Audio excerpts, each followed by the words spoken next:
예. 성철 스님께서 살아계실 때, 그 해인사에 성철 스님 계셨죠. 그래서 그 성철 스님께서는 돈수를 이야기했어요. 돈수를 이야기하고 대표적으로 거기에 맞섰는 데가 송강사. 송강사 그쪽의 스님들은 돈점수다.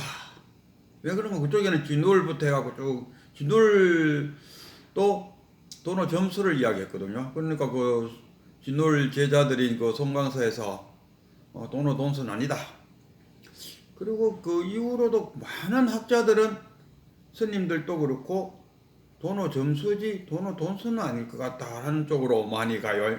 그럼 성철 스님은 우리가 지금 성철 스님을 의심할 수는 없을 정도로 성철 스님에 대한 믿음이 있다 아닙니까? 그러나 성철 스님께서 돈수를 말씀하시는 것은 나름대로 자기의 경험을 이야기하는 거 아니겠습니까? 그래서 제가 왜 성철 스님은 돈수라고 말했을까? 제 나름대로 생각해 보니까 이래요.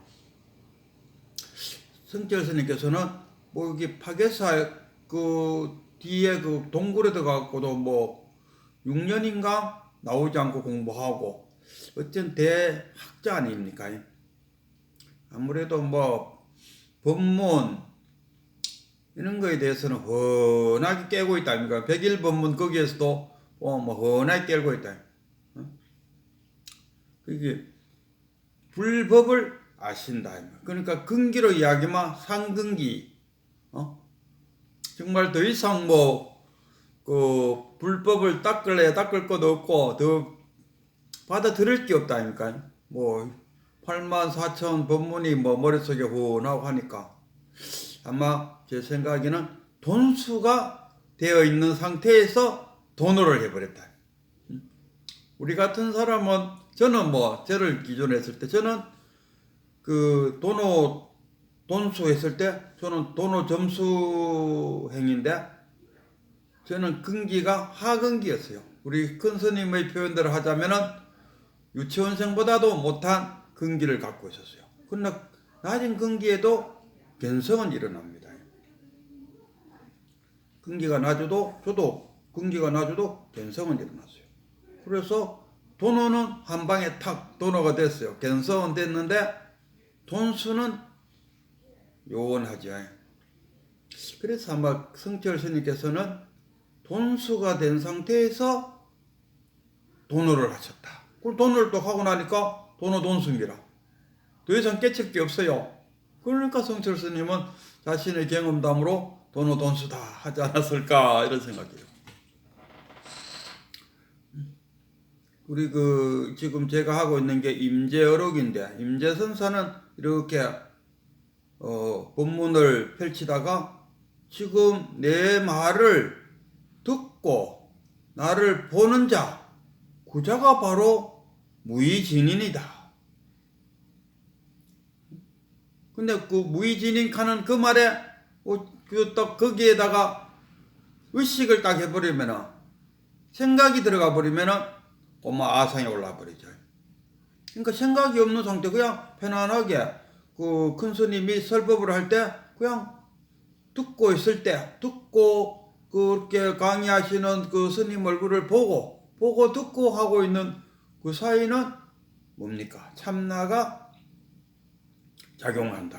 이런 얘기. 참나가 작용한다. 근데 네가 지금 나의 강의를 듣고 보고 하는 그 자가 바로 무의진인이니라 하니까 그래요? 하면 딱 그래요 하는 그 말 한마디에 무의진인은 날아가고 아상이 올라버렸다.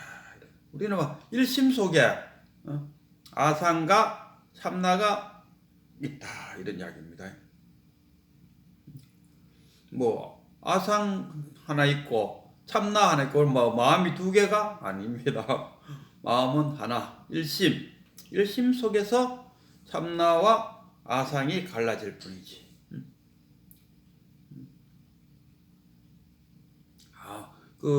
분별하지 않는 그 자리, 배고픔만 밥 먹고 목마르면 물 마시고. 근데 아상을 하면 배고픔에는 오늘 그 점심을 뭘 맛있는 걸로 먹었고 분별한다. 물 마시면 그냥 물이 있는 대로 먹으면 되는데, 야 이거 삼다수를 마셔야 되나 뭐 약차를 마셔야 되나, 이게 분별심이죠. 배고프면 먹고, 목마르면 물 마시고, 잠오면 자고. 근데 잔다는 것도 마찬가지고, 어디서 잘 건데 이런 데 보면 호텔에 잘 건가, 여관에 잘 건가, 모텔에 잘 건가, 이래 보려면 거기에 분별 들어가면 그 다음에 나를 그 지배하는 것은 아상이 되어버린다. 막 무의지는 어디가 없죠. 근데 우리가 아무 생각없이 우리가 평상심이라고 하는 거는 그냥 이 아상이 일어나지 않는 조용한 평온한 이 상태가 평상심이잖아요. 이 상태가 또 달리 말하면 무심, 생각하기 이전의 그 자리, 이게 평상심이죠. 생각하기 이전의 그 자리가 평상심. 도가 뭡니까? 평상심이냐. 헤아려 나아갈 수 있습니까? 헤아리면 벌써 어긋나버린다. 이 누굽니까? 여기 그 조주선사하고 그 남전, 조주와 남전 사제지간에 나눈 대화잖아요. 그래서 이제 하니까 생각나는 게, 현사 스님하고 장사 그 두 분이 설봉 제자인가요? 그 현사 스님이 먼저 사행으로서 먼저 깨쳤어요. 그래서 장사도 자기도 깨치려고 엄청나게 노력했는데 못 깨쳤어. 그래갖고 자기 사행을 찾아갔어요. 사행, 어디를 가야? 어디로 가야 깨칠 수 있습니까? 하니까 그 현사 스님이 저기 문 밖에 계곡에서 흘러내리는 물소리가 들리죠? 예, 들립니다. 저 물소리 따라가면 됩니다.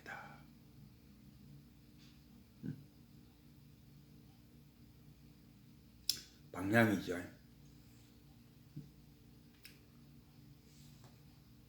그 임재선사의 그 강의가 지금 한 20회를 이제 넘게 하는데, 임재선사도 그 방향과 방법을 제시하고 있어요. 항상 방향과 방법.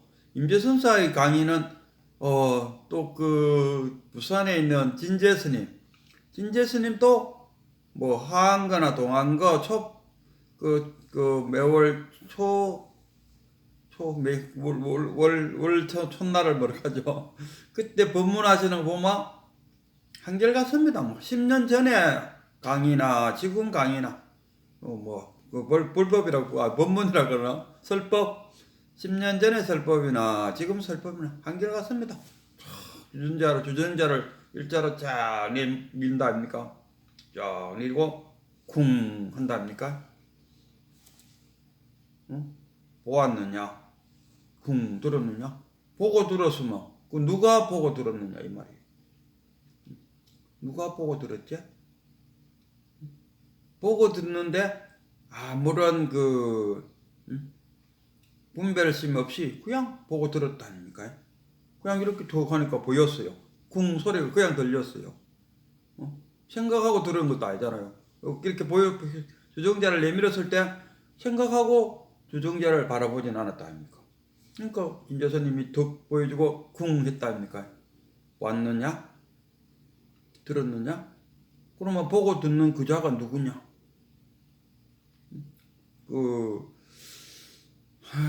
임재선사의 이야기나 진재선사의 이야기나 똑같은 이야기라. 그 보고 듣는 자, 그 자가 무의진인이다.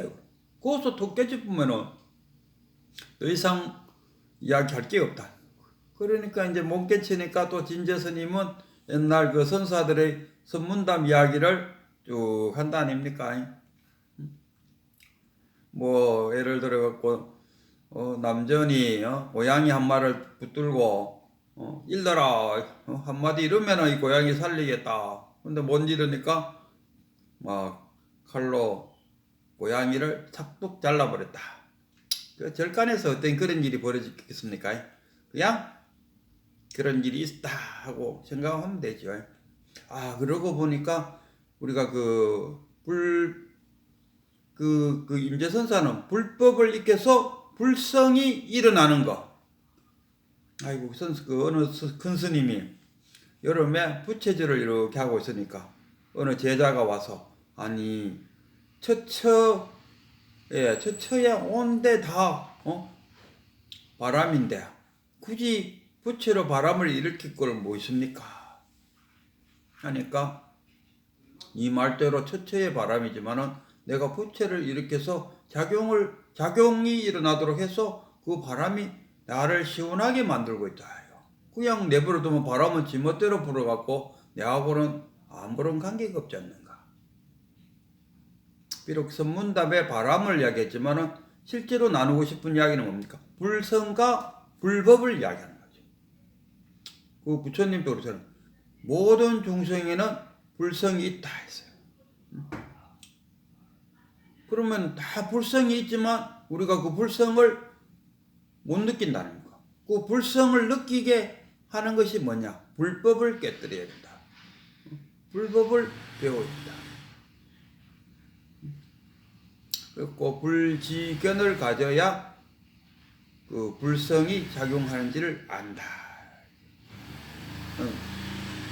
그리고 끝으로 한 번 더 우리가 그 견성함에 있어서 우리가 일상생활 하면서 늘상 뭐 돈을 번다, 명예를 갖는다, 또는 뭐 권력을 잡는다, 어쨌든 간에 육문 밖에서의 일이잖아요. 그렇게 쉽게 말해서 유물론적인 사고가 있다는 거예요. 그러니까 얻어야 된다, 찾아야 된다, 구해야 된다. 어디서 구하고 어디서 얻고 어디서 찾습니까? 그 유물론적인 삶을 우리가 태어나자마자 지금까지 그렇게 살아왔다. 다 유물론적으로 살아. 바깥에서 챙겼다 아닙니까? 지식이고 뭐 간에 돈이고 권력이고 명예고 지식이고 간에 뭐 자격증이고 간에 다 밖에서 들어왔다. 그러나 이 마음 공부만큼은 자기 안에서 찾아야 됩니다. 유심입니다. 유심. 우리가 그 참나를 찾으라 하니까 무지개를 보듯이 바깥에서 참나를 찾으려고 하면은 없어요. 마음입니다. 자기 마음 속에. 우리가 백척간두 진일봐라. 백척간두에서 뛰어내려라 했을 때 어디로 뛰어내립니까? 유물론적으로 이야기하면 저 넓은 세상으로 뛰어내려야 되지 않겠습니까? 그러나 백척간두 진일보 했을 때 그 진일보는 자기 안쪽으로입니다. 본래 면목. 우리가 구족되어 있다 아닙니까? 불성으로서 우리가 부족함이 없어. 그러더만 지금 불성으로서 구족되어 있다. 내가 가득 구족되어 있다. 더 이상 뭐 부족함이 없다. 그 증거를 한번 대보시오. 자, 그러면은 그대가 보고 듣고 하는데 부족함이 있나? 보고 듣는데 뭐 부족함이 있습니까? 없잖아요. 그건 다 완전하게 구비되어 있다 아닙니까? 보고 듣는 자 그자가 무의진이고 참나고 견성인데 다 잘 보고 잘 듣는데 뭐가 부족하다는 말입니까? 물질적으로 부족하다? 그거는 뭐 유물론적이고 마음 공부는 유심론이다. 그래서 마음적으로 유심론적으로 부족함이 없는 것이 우리다. 중생들이다. 근데 불성을 다 갖고 있으면서도 내가 불성을 갖고 있다는 것을 깨닫지 못하는 것은 불법을 익히지 못했기 때문에. 그 많은 성철 스님이 뭐 6년 동안 저기 토굴 속에 들어가서 책을 보고 뭐 경전을 보고 뭐 이러듯이 불법을 쌓았다니까요. 그 불법은 쌓으면 쌓을수록 근기가 높아지고 그 불법이 높을수록 불성이 있다는 것을 탁 자각하는데 탁 자각하는 겁니다. 자각. 깨달음이란 게 뭐냐? 자각. 그 자신의 망상 속에서 무엇을 자각해야 되냐 했을 때 자신의 번뇌망상, 그 번뇌망상이 그 번뇌망상 속에서도 그 불심도 있고 중생심도 있다. 그 불심과 중생심을 구별할 수 있는 힘이 불법이다 이런 이야기입니다. 그래서 그 임재선사가 깨달음을 어떻게 얻을 것이냐 했을 때 그 목적지는 어디입니까? 분별 없는 그 자리 무의진인을 찾는가. 그러면 방법은